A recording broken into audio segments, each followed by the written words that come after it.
ceremony of the 2025 UCI Road World Championships Women Under 23 Road Race. Cérémonie protocolaire des championnats du monde de route UCI 2025, course en ligne femmes moins de 23 ans.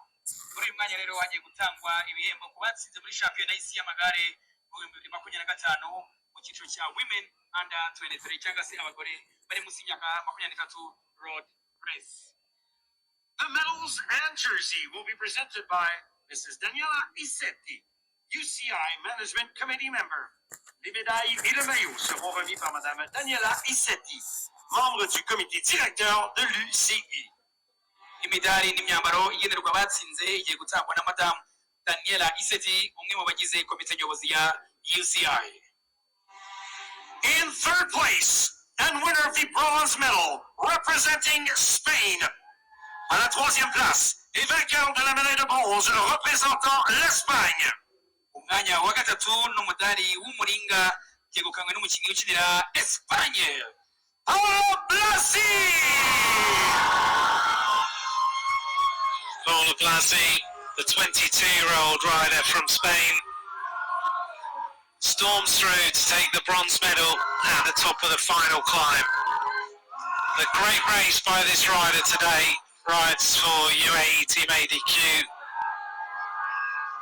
In second place and winner of the silver medal representing Slovakia. À la deuxième place et vainqueur de la médaille d'argent représentant la Slovaquie. Ku mwanya wa kabiri n'umudari wa feza yegukanywe n'umukinnyi ukinira Slovakia, Victoria Hladunova. 2 medals in these World Championships for this young rider. The youngest rider in the race, again on the podium.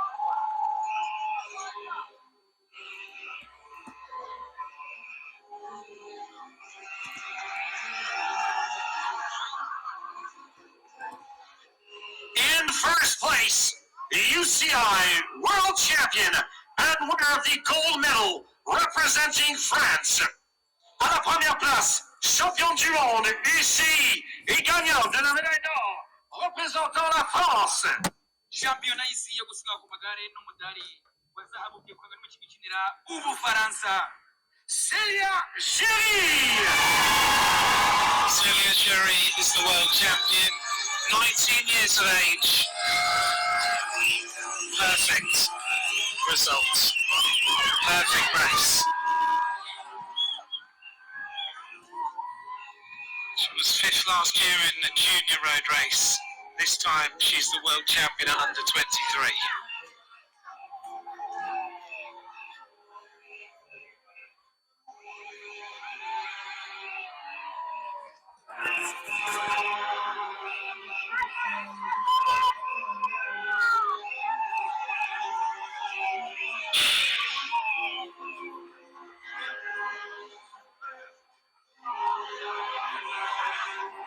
The new world champion, Célia Géry.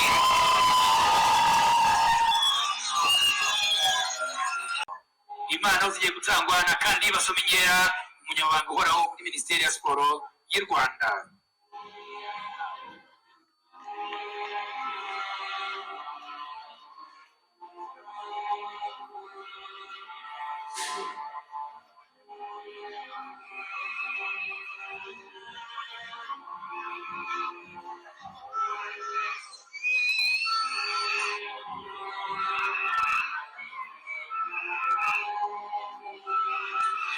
The Tissot watch will be presented by Mrs. Daniela Isetti, UCI Management Committee member.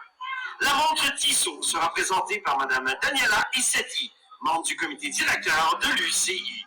Impano y'isaha ikorwa n'uruganda Tissot igiye gutangwa na Madame Daniela Isetti, umwe mu bagize komite nyobozi ya UCI.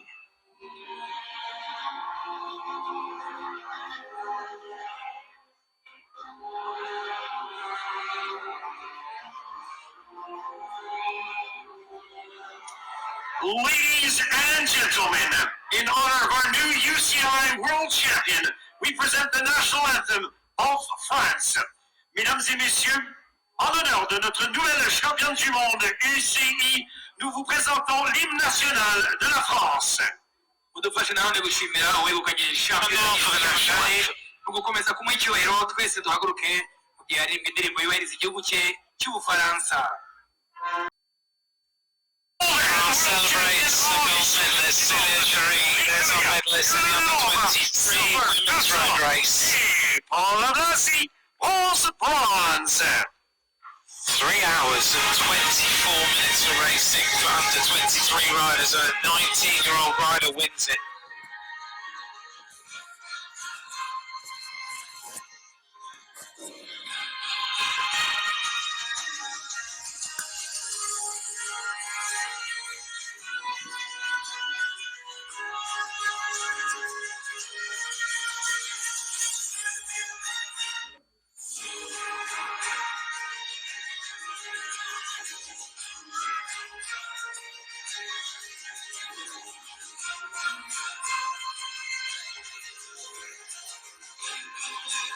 She was in the moves that mattered every single time today. She didn't put a foot wrong, did she? I think with about 4 laps to go, we said she was flying. She just looked so easy and in control. Some days you get that. Well, today's her day. She's got the rainbow backs.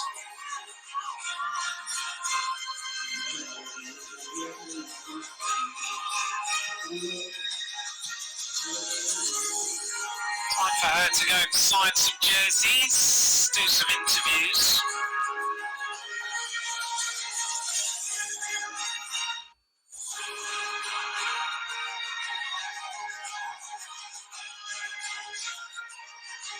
Tomorrow is a massive day. If you're settling down with us, we've got quite a few hours to bring you.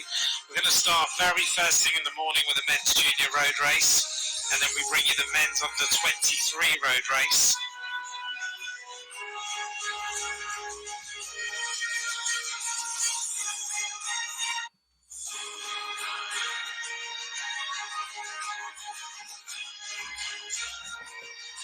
Off she goes to sign some.